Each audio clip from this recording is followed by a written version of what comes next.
Hi, my name is Natalia Munoz and I'm an occupational therapy student. And today we're going to talk about what we saw this week in our class. We talked about the different types of settings in which occupational therapists can provide services to the clients. And we went from skilled nursing facilities that are very known to acute care, inpatient, outpatient, rehabilitation centers, community-based centers. So they're very different diagnoses in each setting, and the population is very different.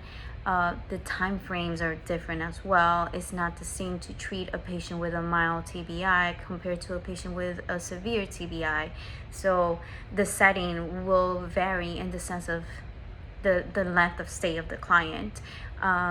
What are the services that can be provided there? And it's very important to understand all this information because even though the main goal of occupational therapy is to provide independence and facilitate task performance to participate in meaningful occupations, the setting has a lot to do with how much can we do for the client and how many minutes we can see the client a day, how intense the therapy needs to be. Also, like, it's not the same to treat a 20-year-old with a knee replacement than to treat a 65-year-old with a knee replacement. It's the same condition, but physically they will tolerate different the therapy session. They're gonna, maybe the length of stay is gonna be different.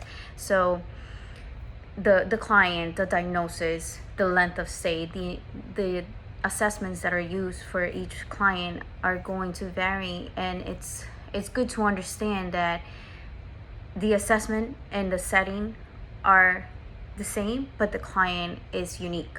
Every patient, every client is going to be different, and the intensity of the treatment sessions are different as well. It's not the same to treat a patient in an acute center than to treat a patient in an inpatient center. The level of performance is going to vary depending on the condition, depending on the diagnosis, and the client's participation, obviously. Now, if you ask me if I had to choose between a skilled nursing facility, acute care, outpatient or inpatient, or community-based, I would have to say a skilled nursing facility is interesting. It's a different life stage of the individual. They see things different, but they still find that they want to participate, and you need to see it in a different approach. I think it's very interesting about acute care also. I've never seen a patient diagnosed with a TBI or a spinal cord injury. And to be honest, I think that would be challenging for me because it's a traumatic event, really.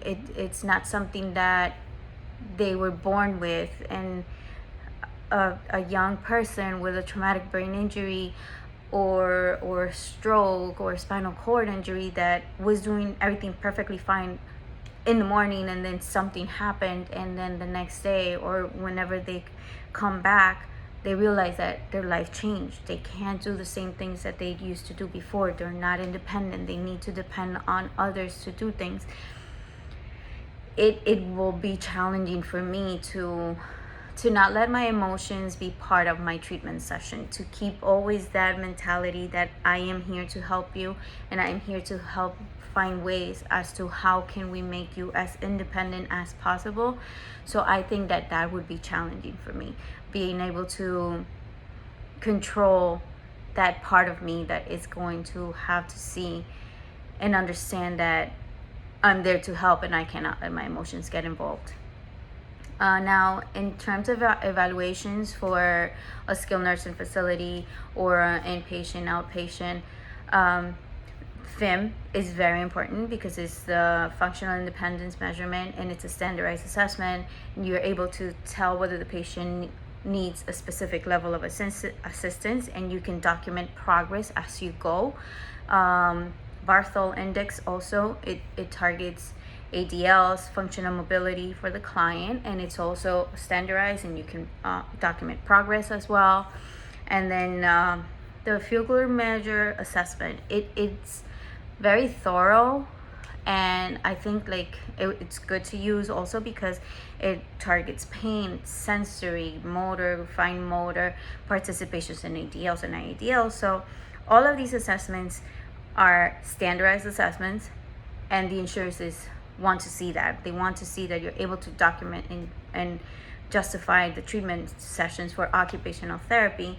And it's how we can justify occupational therapy services for all our clients, documenting how much assistance they need at the moment and what is that potential to be functional and independent and achieve maximal engagement in meaningful occupations.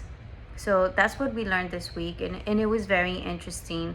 It's good to see the different settings and how occupational therapy can participate in so many ways to help our clients engage in those occupations that they find meaningful.